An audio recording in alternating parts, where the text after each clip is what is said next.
Good night, ladies and gentlemen. Taking the time out to kind of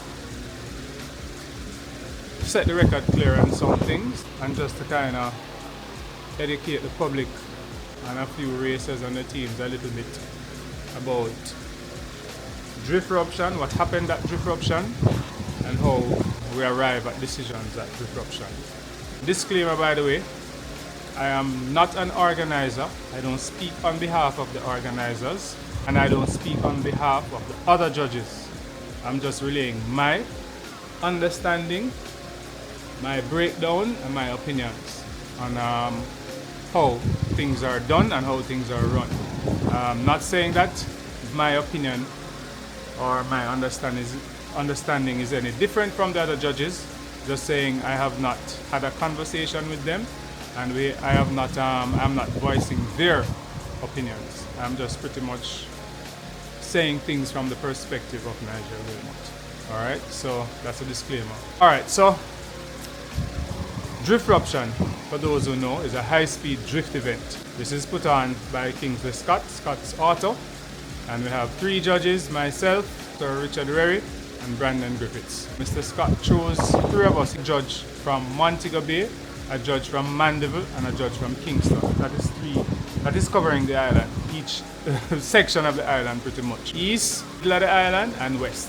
So in doing this, he's trying to ensure that there is fair judging, there is no bias, and to eliminate people saying, oh, you know, judge come from Mobay, so I'm biased to Mobay, or judge come from wherever. So to pretty much nip that in the bud, he chose a judge from Mobay, Mandeville, and Kingston. 3 different ends of the island, or 3 different, parts of the island. So I am tired of hearing people saying that the judges is unfair, their team or their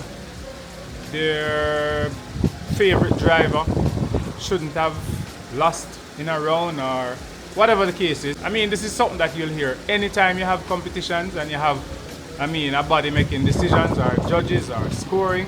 You're going to hear when a man loses, the first thing he's going to say is unfair, and his followers and his teammates, they're going to say unfair. The last drift Ruption held this Sunday at Jamwest. Drivers and mainly drivers are concerned, and teammates. What happened? In about 2 instances, teams felt like they were disenfranchised and that they weren't fairly judged. Now let me make this clear. You have 3 judges, as I mentioned before, right? It is very odd for you to have 3 different people come together and arrive at one unfair decision against one driver. What would cause that? Do you think that all 3 judges have something against one driver? So all 3 judges going to come together and decide collectively to be unfair to one driver? That would be far-fetched. That doesn't make sense, right? If it was one judge judging the thing, then we can understand. Say, all right, yeah, you can probably say, yeah man, that judge didn't like that driver then. Or 2 judges, that's different. You have 3 judges doing the judging. Why would 3 of us come together and make a decision that is unfair against one driver? Think about it, guys. Before you say the judge is not fair and whatever, think about it. Why would 3 people from 3 different, we don't hang out together, we're not best friends, we're not family, we are acquaintances, we're cool with each other, yes, but 3 different people from 3 different sections of the island come together and we're going to decide to be unfair to one driver? That don't make sense. So please, guys, take that out of your head. Judge is not unfair. Okay? So there are a few things. The judges are situated at a vantage point where we can see the entire track, we can see all the zones, and we can see all the corners. We have a very complete and I'd say a proper view of the entire track. We also have drone footage of the entire track for every run, and we have cameras situated at every corner and at every zone covering the entire track. So if a driver makes his run and we're not sure about how to score him at any particular point on the course. We ask for the drone footage, and we all three come together and we analyze the footage. We ask for the camera footage, and we come together and we analyze it, and we come to a decision. We don't even just look one time and say, oh yeah man, whatever. If there is any reason why we should have a little bit of a challenge determining the outcome or the score for a run, or whether a driver made a mistake or not, we ask for footage and we review it 1, 2, 3 times, which is sometimes, you see, there's a little hold up before a driver we announce the scores or announce a winner, because we're deliberating and we're making sure that we look at all angles and we look properly at the runs and we come to a fair and sensible decision. And that is how the scoring is done. Sometimes the spectators and the teams see their driver make a run, and in the tandem runs, it look like him gain on the other car and him pressure in the other car and him almost passing him and yo, wicked run, he must win. And then you hear that him lose. And then you say we are unfair. Now, I think it's probably something that we need to look into, but there needs to be more communication between what is happening in the judges area and the commentator and the spectator. So what in a case like that where from your eyes you're sure that that man win, but you hear say him lose, is this. Maybe I should have explained also how the scoring is done. So for every corner there is a zone, whether a clip zone, which is a short area where you need to pass the back of your car if it's a rear clip zone or a front clip zone, or your front of your wheels, the front of your car, your front wheels supposed to touch that little box, or your back wheel supposed to touch that. Either a little box, what we call a clip zone, or a long zone, what we call an outer zone. So when the car pretty much going through a sweeping corner, there's a box. It's probably, it can be any distance. That is determined when the track is being designed. So it can be from 10 feet to 20 feet to 30 feet. A long box that takes about 1/3 of that corner from the outside point. And the driver is supposed to hang both his rear wheels through that box and drift through that box. A lot of you in the spectator areas, you can probably see that much clearer with the last corner before you get on the drag strip. Every car coming through there, you should be able to look and see where you have white lines outlining a box, and they try to go as close to the outside of the corner as possible. So they're supposed to hang their rear wheels through the entirety of that marked area. For each of these zones, the driver gets points or gets scored. If they miss putting their wheels in that zone, they get 0 for that corner. And you're probably, depending on the layout of the track, you probably have 4 or 5 or 6 zones. And for each of them, depending on how much, if it's 5 zones, the score is out well, you have different aspects of scoring. You have style, which is I judge for style. Style is how much tire smoke, how comfortable the driver is, how the crowd responds, stuff like that. How fluent they are in the car, that is what style is. Transition, which is how they rotate the car and move from one outer zone to the next, stuff like that. And you have angle, which is how well they slide the car, how much of an angle they create when they're drifting through that corner. So for each zone, they're scored for each zone. So if they miss a zone, they get 0 for that zone. If they catch a part of the zone and don't catch a part, they get a lower score. So now, as I was saying, when you see your driver run up and, for example, your favorite driver is a chase driver, meaning he's behind and the lead driver is a car in front. If you see him close the gap and beside the driver, by the time them finish him almost passing that driver and everybody reeling up and yeah man, he must win, then you hear say him lose. Here is why he could have lost. He probably missed the zones that he's supposed to be. Well, let me correct that. The chase driver don't have to be in the zones. The lead driver need to be in the zones. So in a case where the chase driver looks like he did the best run ever, but loses, is probably because at some point he may have straightened the car a bit and he wasn't drifting. His angle wasn't as much as the car he's following because he's supposed to mimic the lead car and do everything that the lead car does. So in a case where he's not hanging the car, making the same angles, he's not he's straightening up, or whatever it is that he could have done, that would have been whether DNF, as in it was disqualified, because once you straighten the car, you're disqualified. You have to be drifting at every point of the track once you enter the first zone. So it could be a case like that. If it's a case where the lead driver look excellent, run away from the chase driver, car smoking, hang sideways and everything, and him look pretty, and you hear that him lost, is because he may have missed the zones. So the lead car is supposed to hit all of the clip zones and the outer zones and get perfect points for those zones. The chase car is supposed to mimic the lead car and gain proximity. That is how the chase driver is supposed to be trying to win that tandem. So if you see something and you think based on that drive that you just said somebody should have won and didn't, it's because they probably did something wrong elsewhere on the track, which you wouldn't have picked up or you wouldn't have been able to see, right? So we judge fairly. We don't just go off a crowd reaction and how pretty and how well a driver looks. There are points that he needs to be at a certain place, doing a certain thing, and that is how he's judged. In a case with the last event with Z-Boss, I know a few spectators and his teammates thought he wasn't fairly judged. And we spoke to Z-Boss, we explained why he lost that round, and he fully understands. And it is within the rules also. So when he started, he was in the lead position.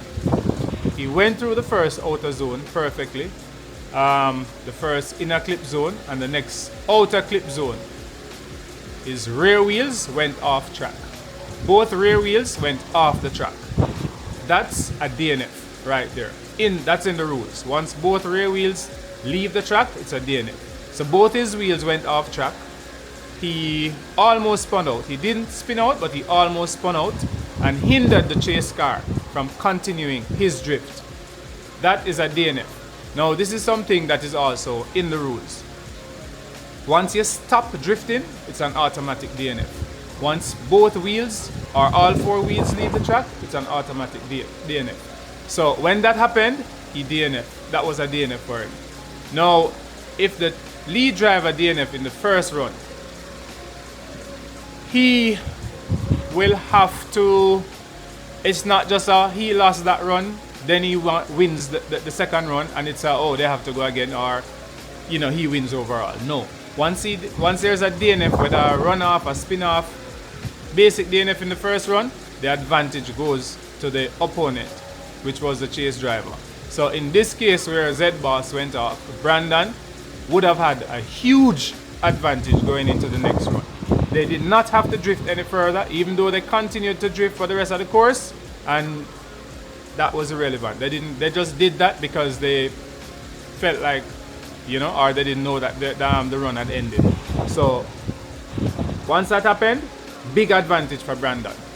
Now, going into the second run, and this is rules, not my opinion, for Z-Boss to win overall, Brandon now would have to make an equal mistake. So Brandon would now have to run off track, do a DNF, spin out, something like that for Z-Boss to win. Because Z-Boss had that mishap in the first run, he's now at a greater disadvantage than if he had completed his run and missed a zone here or there. Not getting any scoring at all is worse than getting a low score. So now Brandon has a huge advantage. All Brandon needs to now do is not make any mistakes. So Brandon just needs to do a fair run and he'll win. In the next run, it looked like Z-Boss would have won that one because it was the gain proximity all over Brandon, stuff like that. But Brandon didn't make any mistakes that was big enough to compare to Z-Boss's mistake in the first run.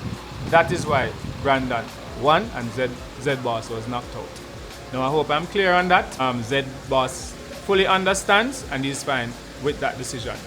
The other situation that came to mind was Alan Gordon. In his run, felt like he was disenfranchised because he said Chris John was the lead driver in that run.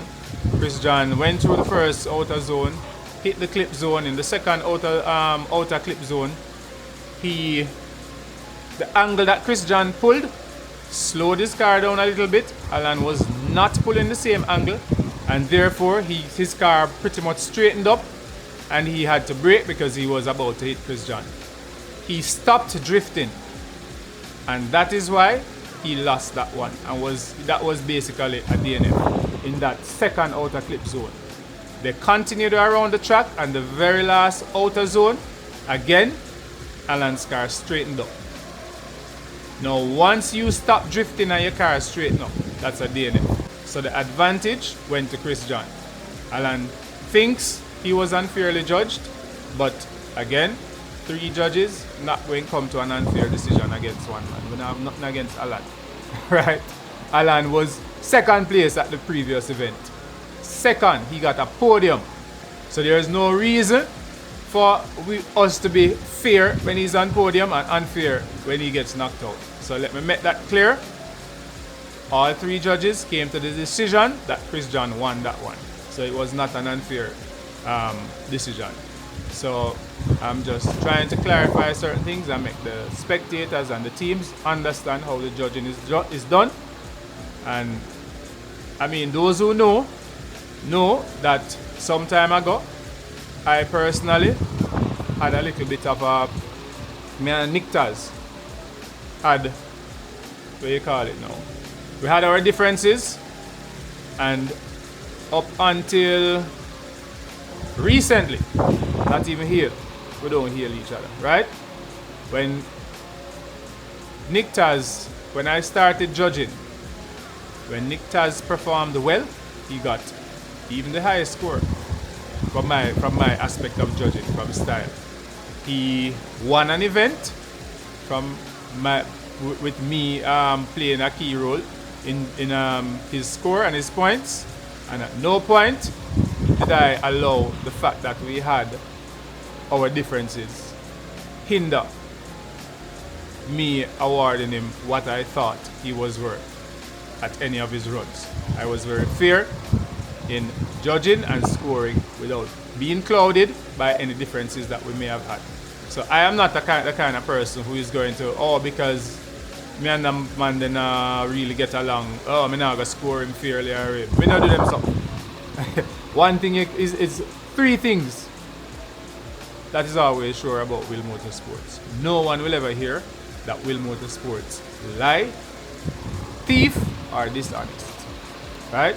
I pride myself in those things. So I'm very fair when it comes to certain things. When it comes to anything, I'm very fair. So I wasn't clouded, my judgment wasn't clouded when I was scoring Taz runs, even before we even got to the point of hailing each other or whatever. When we had our differences, I still gave him his fair scores. Right? So I don't see why now I'm going to be unfair to any other driver. I have no favorites. Right? However you drive and whatever mistakes you make is going to reflect in your score. If you drive well, you get scored well. If you make mistakes, it's gonna reflect in your score. So take it out on the head so the judge are unfair. The judges all come together and 3 of us decide. Okay? So just to make that kind of clear and just to make spectators understand. It's just not what you're seeing and the smoke and them look good, and no, they have to hit zones, the wheels have to be at a certain place, and this is how it's judged and done anywhere in the world. You have professional drifting. So moving forward, I'm going to insist and hope that there will be a way for the word to come from the judges area to the spectators why a driver may have won or lost. So I can understand people might be left bewildered and be left thinking that a driver was disenfranchised.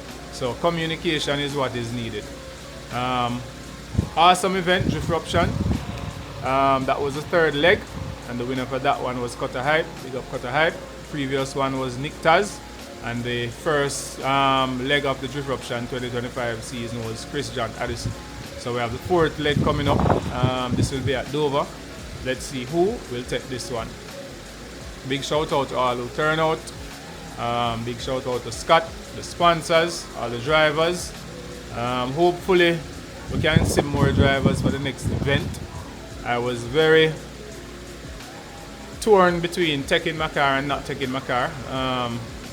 I'm a judge, so I can judge and drive, and unless we have like a dexterity, then there's a dexterity before the main high-speed drift event that I'll do that. Or exhibition, maybe I'll take the car for exhibition, but really and truly last weekend I was thinking, take my car, the 2 exhibition run, but then when we think about the drive down to Westmoreland through Allen Bamboo and those bad roads in the record with the car up on the thing, as opposed to cruising down with my family in a comfortable vehicle, I just decided to not bother to take the race car. So next Drift Ruption event is Dover Raceway, November 9.